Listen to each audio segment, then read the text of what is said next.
Have you ever wondered this? When a loved one passes away, are they really in heaven? Or perhaps in purgatory? Or could they be in hell? And here's another question. What about my own future? Why doesn't God show me clearly what will happen in my life? We cannot know for certain where the dead are, and we cannot fully know our own future either. But why? Why does God keep such important truths hidden from us? Today, let's reflect on this mystery together. And I'd like to share with you a deeply moving story from a church in Melbourne. When a family member or close friend dies, we desperately hope they are happy in heaven. But we cannot be sure. We can only trust and hope. Sometimes people share stories of a loved one appearing in a dream saying, "Don't worry, I am happy in heaven." And indeed, such stories are heard quite often.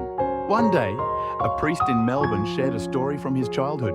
When he was a boy, he once saw an old man sitting weakly in his schoolyard. It was clear that the man didn't have long to live. That boy, full of faith, remembered what he had learned at church. If someone truly repents of their sins and believes in God, even without baptism, they can enter heaven. So the boy gave the old man what is known as a deathbed baptism. On the cross, Jesus himself said to the repentant thief beside him, "Today you will be with me in paradise." Luke 23:43. The thief had never been baptized, yet Jesus promised him heaven. A few days later, the old man passed away. But then something remarkable happened. He appeared in the boy's dream saying, "Thanks to the deathbed baptism you gave me, I am now happy in heaven. I am so grateful."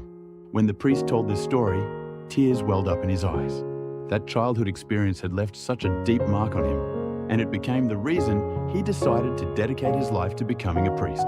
But on the other hand, what about those who lived wicked lives? Can we know for certain that they are in hell? The truth is no, we cannot. Even Jesus himself, speaking about Judas who betrayed him, said only this: "It would have been better for that man if he had not been born."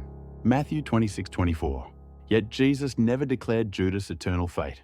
Even in that most extreme case, he remained silent.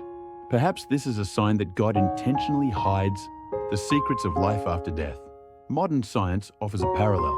In 2012, scientists at CERN discovered the Higgs boson, often nicknamed the God particle.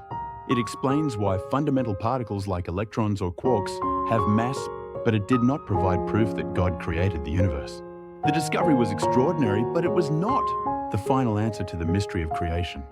And in the same way, I believe humanity will never find absolute scientific proof about life after death. Some truths remain hidden because they belong to faith, not to laboratory experiments. If we knew for certain that a loved one was in hell, it would crush us with grief. It could destroy a family's honor and even take away our desire to live virtuously. So perhaps, out of mercy, God does not allow us to know such things. And if heaven, purgatory, or hell were proven beyond all doubt, our faith would no longer be free and voluntary. It would be forced. But God gave us the gift of free will. He wants us to choose Him out of love, not compulsion. That's why He allows miracles and apparitions of the Virgin Mary to give us hints, but He never gives us absolute proof. The final choice of faith is always left in our hands. This is why the final speech of Moses is so meaningful. "See, I set before you today life and prosperity, death and destruction." Deuteronomy 30:15. God gives us freedom so that we can choose the path that leads to true happiness. And the same principle applies to our personal future. Sometimes God may give small signs, but ultimately, He wants us to shape our own future with our choices. That is why the Bible rejects fatalism. It even condemns fortune-telling and mediums as sinful, because our life is not a fixed destiny, but a journey of free will walked together with God. In the end, we cannot know for sure where the dead are. We cannot see clearly what our future holds. But what we can do is live each day with love and pray for those who have gone before us. This living in love and prayer is the response God most desires from us.